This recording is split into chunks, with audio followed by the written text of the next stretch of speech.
Ya Rasulullah salamun alaik ya Rafi'a syani wa daraji. Jadi bulan Rajab ni kita bicara bulan Rajab dulu. Bulan Rajab tu besar pahalanya, sangat besar ya. Kita katakan tadi banyakkan pahala dan banyakkan baca istighfar.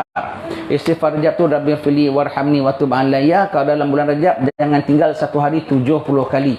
Setiap malam kita baca. Setiap malam kita baca. Tak cukup istighfar itu tuan-tuan sekalian, bacalah segala istighfar. Sayyidul istighfar, Allahumma anta rabbi la ilaha illa anta khalaqtani wa ana abduka wa ana ala ahdika wa ahdika mastata'tu.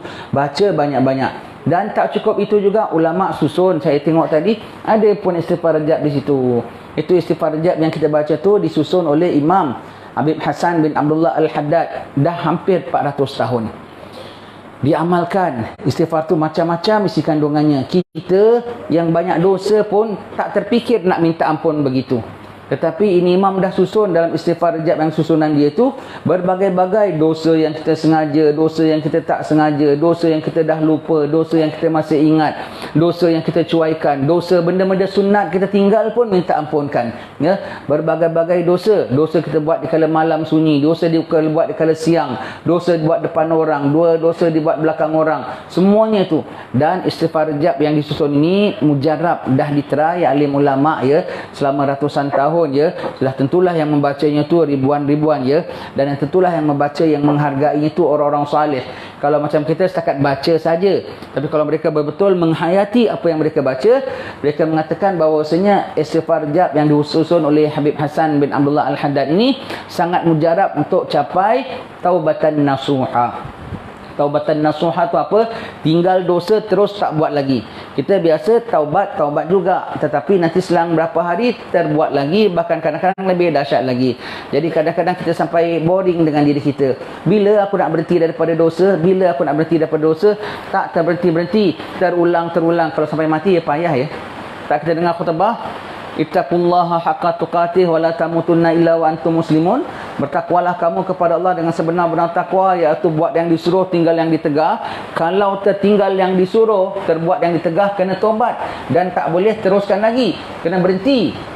Berhenti meninggalkan yang disuruh, berhenti membuatkan yang ditegah. Mampukah kita?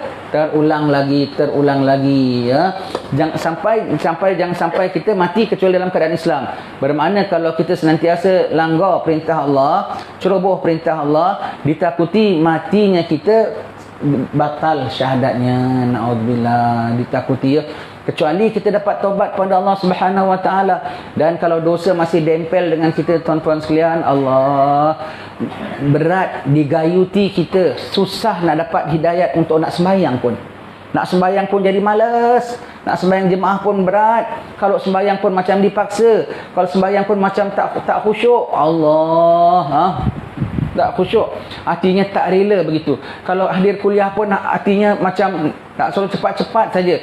Tak rasa kemanisan ibadat. Dan kebanyakannya bahkan tak diundang untuk ibadat oleh Allah Ta'ala.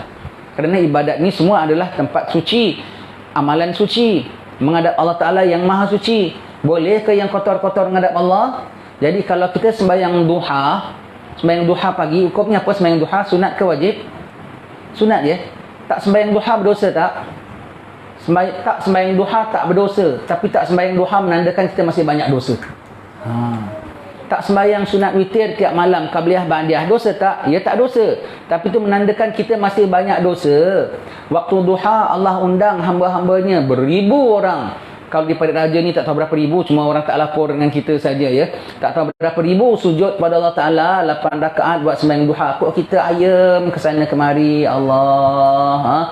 Kok kita tak ambil kisah. Orang bangun malam berapa ramai, seluruhnya sembahyang tengah malam paling tidak 2 rakaat. Kita dengan selenyak-lenyaknya tak berdosa, memang tak berdosa. Kau tak sembahyang duha seumur hidup pun tak berdosa. Tetapi menunjukkan kita banyak dosa. Kita tak diundang oleh Allah. Dan kalau kita sembahyang juga pun rasanya tak enak. Pasal apa? Kita paksakan. Cuba bersih daripada dosa.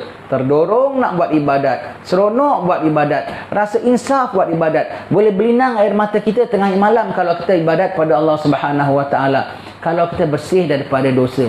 Kalau kita bersih daripada dosa, kita belajar pun, oh masuk. Sebab belajar tu adalah ibadat batin.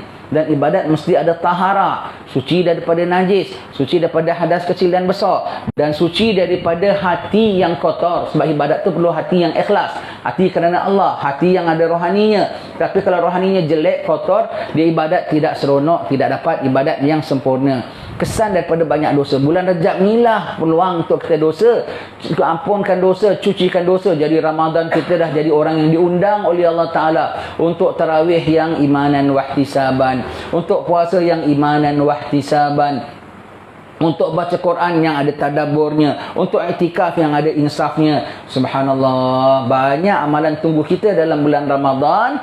Nah, kalau kita tak mulakan dalam bulan Rajab, nanti kita rugi. Jadilah kita yang Nabi mengatakan, orang yang masuk Ramadan, keluar Ramadan, tak diampun dosanya, dia ternyah daripada rahmat Allah. Na'udzubillah min dzalik, ya.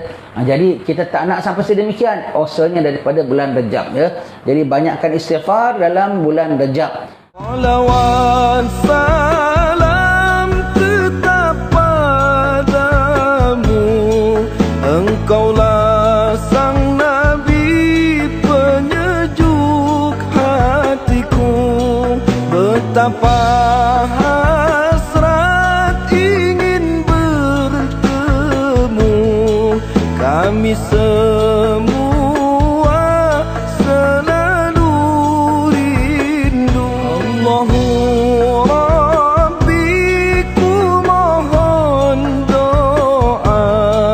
Ampuni salah dan juga dosa, jadikan kami insan yang mulia, hati yang ikhlas serta bertakwa. Kumpulkan kami dan keluarga bersama Nabi